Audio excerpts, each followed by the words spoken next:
Bonjour et bienvenue sur cette vidéo.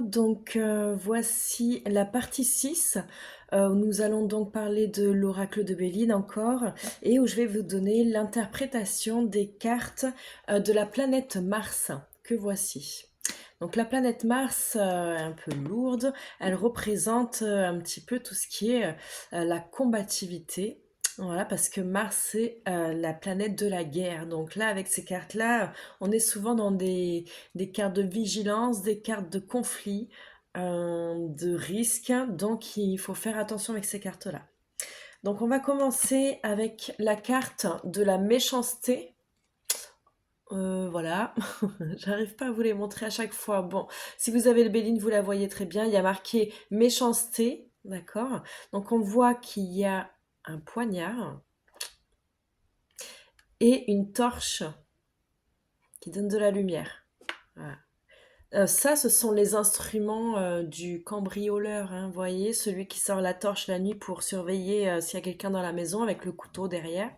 C'est aussi la carte un peu de l'expression un petit peu, hein, se recevoir un poignard dans le dos, ben voilà, on est là, il est là le poignard. Donc quand on sort cette carte, faut être vigilant, il y a quelque chose qui se passe dans notre dos et on risque d'être attaqué entre guillemets. Donc là, il faut se protéger. C'est un peu comme la carte de la trahison. Moins on en dit sur nous, mieux c'est avec cette carte. C'est aussi une carte de surveillance. Malsaine, hein, parce qu'elle est quand même accompagnée de ce mot méchanceté, donc il y a quand même cet état, cette énergie de malveillante, on va dire. C'est voilà, on est dans la surveillance, on est dans l'espionnage même peut-être, et on est dans les coups dans le dos, hein, c'est un peu comme la carte de la traîtrise, hein, on est dans le coup de poignard dans le dos, donc faut faire attention. Ensuite, on passe à la carte du procès, qui peut être bonne comme négative, celle-ci, hein. Donc on voit deux épées, hein, les épées de la justice, qui vont trancher, hein. Donc là, avec ce procès, on nous parle d'une discussion, voire peut-être d'une réunion ou d'un vrai procès, ou alors d'un procès symbolique, entre guillemets, dans le sens où il y a deux parties qui se combattent, qui ont des convictions différentes, et là, qui mettent tout sur la table. Donc là, on déballe tout, on analyse tout, on regarde les preuves, on regarde toute la vérité et on analyse pour prendre une décision juste à la fin. Parce qu'à la fin de le procès, il y a la sentence et la sentence, on la prend en fonction de la vérité. Donc quand elle sort, très souvent, avant que ce procès arrive, les deux personnes ou les deux parties n'ont pas tous les tenants et les aboutissants, donc sont dans un mauvais jugement. Pour pouvoir prendre une décision plus juste et comprendre, il faut ce procès. Donc il faut ne pas hésiter à y aller, à demander des explications, à donner nos explications, à donner notre version et à être apte aussi à entendre la version de l'autre. Ici, il faut parler et écouter aussi. Et ce qui est conseillé avec cette carte, c'est de rester dans la vérité parce que de toute façon, la vérité sort avec ce procès. On demande des preuves et tout, hein, pendant un procès, donc vraiment on peut pas berner le juge entre guillemets. Donc là, si cette carte sort, c'est un peu aussi la justice divine, hein. Il faut voilà. Dans le couple, hein, c'est qu'il y a une injustice et que là, il va falloir régler les choses pour amener la justice. Voilà. Dans le travail, pareil. Allez, on a la carte ici de l'ennemi. Je regarde, oui, des ennemis, puisqu'il y a un S. Il n'y en a pas qu'un, il y en a plusieurs. Donc on voit encore, comme la carte précédente, une épée. On est dans l'épée, ça représente un peu le mental, notre force mentale et tout ça, hein. Et un serpent qui entrelace cette épée, ce méchant serpent là. Donc cette épée, ça vous représente vous, enfin du moins ça représente la personne dont on parle dans le tirage, hein, si on parle d'une autre personne ou de vous-même, voilà. Et ça représente la force, les qualités, les valeurs, les principes, tout ça. La droiture, tout ça. Et là, on voit qu'il y a quelqu'un d'extérieur, donc on parle d'une personne d'extérieur qui vient vous embêter et vous empêcher d'être qui vous êtes, vous empêcher d'agir. Voilà. Donc il y a, ça c'est une carte de manipulation aussi, hein. Et c'est quelqu'un qui veut vous pas du bien, ici. Donc attention, aussi avec cette carte-là. On va passer donc à la carte du despotisme.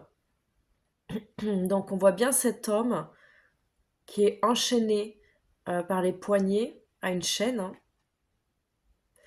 Donc, dans le symbolisme des Égyptiens, cette coiffe dorée représente donc un homme qui a du pouvoir normalement. C'est un homme qui a de la valeur, qui a du pouvoir normalement. Avec cette coiffe-là, on peut dire que c'est un homme bon. Mais quelqu'un, voilà, ça arrive dans la vie, il y a des gentils et des méchants, hein, ben voilà. Et c'est souvent aussi très injuste, hein. Quelqu'un l'a enchaîné injustement, donc limite c'est pas qu'il a rien fait, mais c'est que même s'il a fait quelque chose, ça mérite pas d'être enchaîné. En plus, il a mis tout nu, ils l'ont mis à l'extérieur, donc c'est une carte d'humiliation un petit peu. Et c'est une carte d'empêchement parce que voilà, si vous la ressentez pour vous, c'est-à-dire que vous avez les mains liées, vous voyez cette expression, avoir les mains liées, on peut pas faire ce qu'on veut, comme on peut, on a des restrictions, voilà. Soit c'est des responsabilités qui fait qu'on peut pas faire autrement.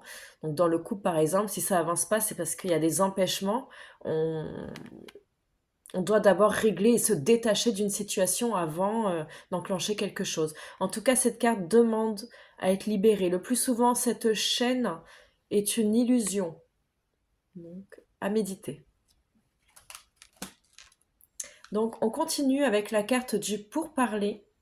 Donc, vous voyez, c'est un arbre un peu démuni de ses feuilles, hein, avec des branches et des oiseaux. Alors, il y en a certains qui sont posés. On voit que celui d'en haut discute avec celui du bas, pendant que celui d'à côté lui donne un truc à l'oreille aussi, et pendant que l'autre arrive en train de parler à celui-là. En gros, tout le monde parle. Donc dans une configuration négative, c'est-à-dire avec d'autres cartes négatives autour, on, on, je conseillerais de faire attention à tout ce qui va être dit. Ça peut parler de médisance, ça peut parler de mauvais jugement, ça peut me dire que tout le monde parle mais personne ne sait. Dans une configuration plutôt positive, si on a la carte par exemple de la table, de l'honneur, de l'intelligence ou quoi, hein, ça peut me parler d'un entretien positif, d'un pourparler qui va se passer, qui va régler les choses. On va pouvoir discuter avec plusieurs personnes. Voilà. Mais en tout cas, ici, il y a plusieurs personnes qui parlent, voilà, qui communiquent. Donc on continue avec cette carte du feu, voilà, qui nous représente une torche bien enflammée, hein, parce que la flamme elle est bien présente, et deux coqs qui sont là prêts à se battre, hein.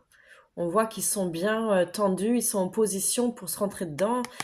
Donc voilà, le coq, ça représente un peu le côté impulsif, vif. On réfléchit pas, on y va.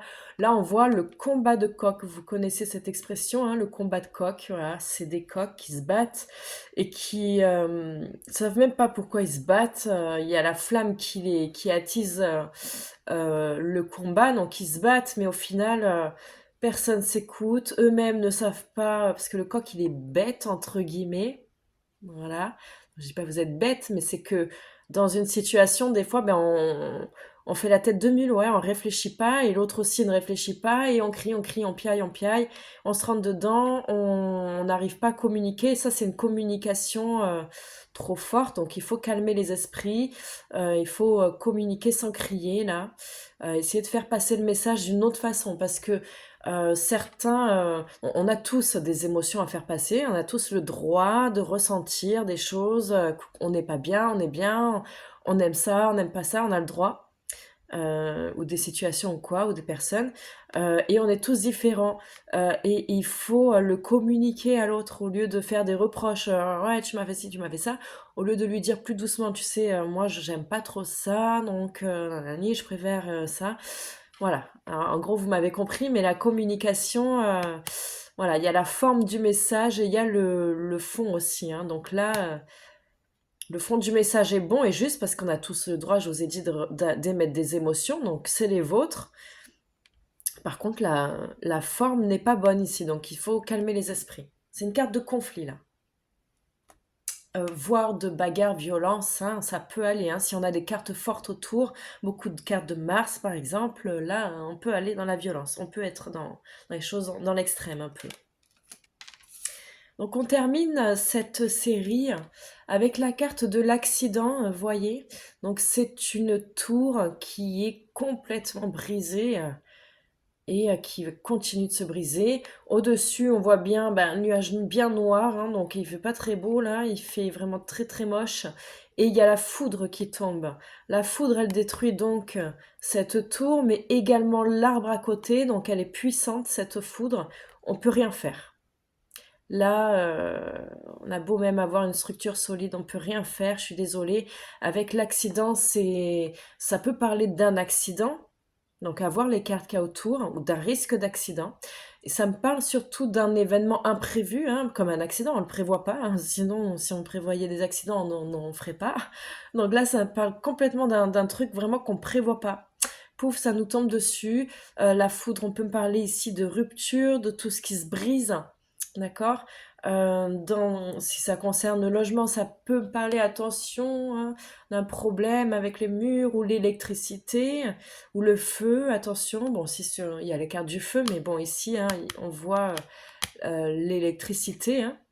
On voit une catastrophe un petit peu aussi climatique, on voit que ça va pas trop avec cette carte. Après cette carte, il y a la reconstruction, donc ce qu'il faut voir avec cette carte, c'est plutôt ce qui se passe après.